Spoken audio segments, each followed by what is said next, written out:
ನ್ಯಾಯಾಧೀಶರ ಎದುರು ಪ್ರೆಸೆಂಟ್ ಮಾಡುವ ಮೊದಲು 6 ಜನ ನಕ್ಸಲರನ್ನ ವಿಕ್ಟೋರಿಯಾ ಆಸ್ಪತ್ರೆಗೆ ಕರೆದುಕೊಂಡು ಹೋಗಿದ್ರು.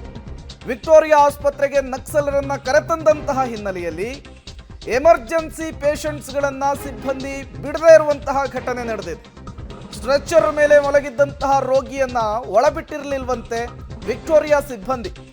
ರೋಗಿಗಳ ಸಂಬಂಧಿಕರು ಗಲಾಟೆಯನ್ನ ಮಾಡ್ತಾರೆ. ಮಾಧ್ಯಮಗಳನ್ನ ನೋಡ್ತಾ ಇದ್ದ ಹಾಗೆ ಗೇಟ್ ಅನ್ನ ವಿಕ್ಟೋರಿಯಾ ಸಿಬ್ಬಂದಿ ಓಪನ್ ಮಾಡಿದ್ದಾರೆ ಅನ್ನೋದು ಗೊತ್ತಾಗ್ತಾ ಇದೆ. ಮೆಡಿಕಲ್ ಟೆಸ್ಟ್ಗಾಗಿ ವಿಕ್ಟೋರಿಯಾ ಆಸ್ಪತ್ರೆಗೆ 6 ಜನ ನಕ್ಸಲರನ್ನ ಕರೆದುಕೊಂಡು ಬಂದಂತಹ ಸಂದರ್ಭದಲ್ಲಿ ಈ ಪ್ರಸಂಗ ನಡೆದಿದೆ. ನೀವು ಕೂಡ ವಿಜುವಲ್ಸ್ ಅನ್ನ ಗಮನಿಸ್ತಾ ಇದ್ದೀರಿ. ಗೇಟ್ನೇ ಕ್ಲೋಸ್ ಮಾಡಿಬಿಟ್ಟಿದ್ರಂತೆ. ಯಾವಾಗ ಮೀಡಿಯಾಗಳು ಬಂದ್ವೋ, ಕ್ಯಾಮರಾಗಳು ಕಂಡ್ವೋ, ಆ ಕ್ಷಣಕ್ಕೆ ವಿಕ್ಟೋರಿಯಾ ಸಿಬ್ಬಂದಿ ಅಲರ್ಟ್ ಆಗ್ತಾರೆ. ಎಮರ್ಜೆನ್ಸಿ ಪೇಷಂಟ್ಗಳನ್ನು ಒಳಗಿಡುವಂತಹ ಕೆಲಸವನ್ನ ಮಾಡ್ತಾರೆ. ಅರ್ಧ ಗಂಟೆ ಯಾರನ್ನೂ ಒಳಗೆ ಬಿಡಲ್ಲ. ಎಮರ್ಜೆನ್ಸಿ ಒಳಗೆ ಹೋಗ್ತಿದ್ದಾರೆ. ಅರ್ಥ ಮಾಡ್ಕೋ. ಐತೆ ಅಂತ ಮಾತಾಡೋದು ಎಲ್ಲ ಕಡೆ ಹಿಂಗೆ.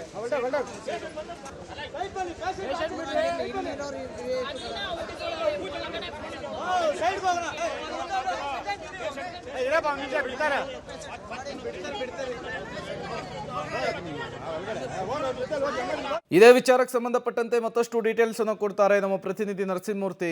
ದೂರವಾಣಿ ಸಂಪರ್ಕದಲ್ಲಿ ಜಾಯಿನ್ ಆಗಿದ್ದಾರೆ. ನರಸಿಂಹಮೂರ್ತಿ, 6 ಜನ ಶರಣಾದಂತಹ ನಕ್ಸಲರನ್ನ ಇವತ್ತು ನ್ಯಾಯಾಧೀಶರ ಎದುರು ಪ್ರೆಸೆಂಟ್ ಮಾಡುವಂತಹ ಕೆಲಸ.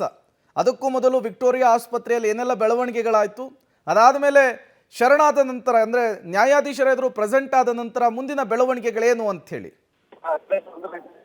6 ನಕ್ಸಲರನ್ನ ಮೆಡಿಕಲ್ ವೈದ್ಯಕೀಯ ಪರೀಕ್ಷೆಗೆ ಒಳಪಡಿಸುವ ಕೆಲಸವನ್ನ ಅಧಿಕಾರಿಗಳು ಮಾಡ್ತಿದ್ದಾರೆ. FSL ಸೆಂಟರ್ ನಿಂದ ಮೆಡಿಕಲ್ ಗಾಗಿ ವಿಕ್ಟೋರಿಯಾ ಆಸ್ಪತ್ರೆಯಲ್ಲಿ ಅವರ BP ಇರ್ಬೋದು, ಶುಗರ್ ಇರ್ಬೋದು, ಅಥವಾ ಇತರ ರೋಗಗಳಿಗೆ ಸಂಬಂಧಿಸಿದಂತಹ ಯಾವುದಾದ್ರೂ ಕಾಯಿಲೆಗಳಿರ್ಬೋದು, ಹೃದಯ ಸಂಬಂಧಿ ಕಾಯಿಲೆಗಳಿರ್ಬೋದು, ಈ ಎಲ್ಲ ಕೆಲಸಗಳನ್ನು ಮೆಡಿಕಲ್ ವೈದ್ಯಕೀಯ ಪರೀಕ್ಷೆಗಳನ್ನು ಇದೀಗ ವಿಕ್ಟೋರಿಯಾ ಆಸ್ಪತ್ರೆಯಲ್ಲಿ ನಡೆಸಲಾಗ್ತಿದೆ. ಇದಾದ ಬಳಿಕ ಇವರನ್ನ NIA ವಿಶೇಷ ನ್ಯಾಯಾಲಯಕ್ಕೆ ಹಾಜರುಪಡಿಸುವ ಕೆಲಸವನ್ನು ಅಧಿಕಾರಿಗಳು ಮಾಡಲಿದ್ದಾರೆ. ಕಾರಣ, ಬೆಳಗ್ಗೆಯಿಂದ ಅವರ ವಿಚಾರಣೆಯನ್ನು ಒಳಪಡಿಸುವ ಕೆಲಸವನ್ನು ಮಾಡಲಾಯಿತು. ಆ ಸಂದರ್ಭದಲ್ಲಿ ಅವರು ಈ ಹಿಂದೆ ಭಾಗಿಯಾಗಿದ್ದಂತಹ ಅಪರಾಧ ಪ್ರಕರಣಗಳು ಯಾವ್ಯಾವು ಅವುಗಳನ್ನು ವಿಡಿಯೋ ರೆಕಾರ್ಡ್ ಮುಖಾಂತರ ಲಿಸ್ಟ್ ಮಾಡುವ ಕೆಲಸವನ್ನು, ಅವರ ಹೇಳಿಕೆಗಳನ್ನು ದಾಖಲು ಮಾಡುವ ಕೆಲಸವನ್ನು ಮಾಡಲಾಗಿದೆ ಪ್ರೇಮ್. ಅದ್ರ ಜೊತೆಗೆ ಇವರು ಈ ನಕ್ಸಲರಾಗಿದ್ದಂತಹ ಸಂದರ್ಭದಲ್ಲಿ ಮುಖ್ಯವಾಹಿನಿಗೆ ಬರೋದಕ್ಕೂ ಮೊದಲು ಇವರ ಶಸ್ತ್ರಾಸ್ತ್ರಗಳೇನಿತ್ತು ಅವುಗಳನ್ನು ಎಲ್ಲಿಟ್ಟಿದ್ದಾರೆ ಅದರ ಬಗ್ಗೆ ಕೂಡ ಒಂದಷ್ಟು ಮಾಹಿತಿಯನ್ನು ಅಧಿಕಾರಿಗಳು ಪಡ್ಕೊಂಡಿದ್ದಾರೆ ಅನ್ನೋ ಮಾಹಿತಿಗಳು ಲಭ್ಯವಾಗ್ತಿದೆ.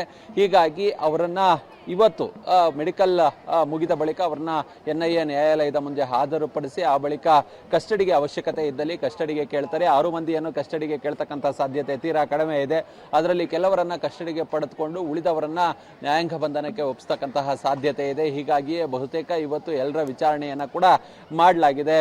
ಚಿಕ್ಕಮಗಳೂರು DYSP ಅವರು ಒಂದಷ್ಟು ಸಂಪೂರ್ಣವಾಗಿ ಅವರ ವಿಚಾರಣೆಯನ್ನು ಸಂಪೂರ್ಣವಾಗಿ ನಡೆಸುವ ಕೆಲಸವನ್ನು ಮಾಡಲಾಗಿದೆ. ಇದೀಗ ದೃಶ್ಯಗಳೇನು ಗಮನಿಸ್ತಿದ್ದೀವಿ, ಇದು ವಿಕ್ಟೋರಿಯಾ ಆಸ್ಪತ್ರೆಯಲ್ಲಿ ಅವ್ರನ್ನ ಸೂಕ್ತ ಬಂದೋಬಸ್ತ್ನಲ್ಲಿ ಕರೆತಂದು ವೈದ್ಯಕೀಯ ಪರೀಕ್ಷೆಯನ್ನು ನಡೆಸ್ತಿರ್ತಕ್ಕಂತಹ ದೃಶ್ಯ. ಇನ್ನೇನು ಕೆಲವೇ ಕ್ಷಣಗಳಲ್ಲಿ ಆ ವೈದ್ಯಕೀಯ ಪರೀಕ್ಷೆ ಸಹ ಮುಗಿಯಲಿದೆ. ಅದಾದ ಬಳಿಕ ಕೋರ್ಟ್ ಮುಂದೆ ಹಾಜರುಪಡಿಸುವ ಕೆಲಸವನ್ನು ಮಾಡಲಾಗುತ್ತೆ ಪ್ರೇಮ್.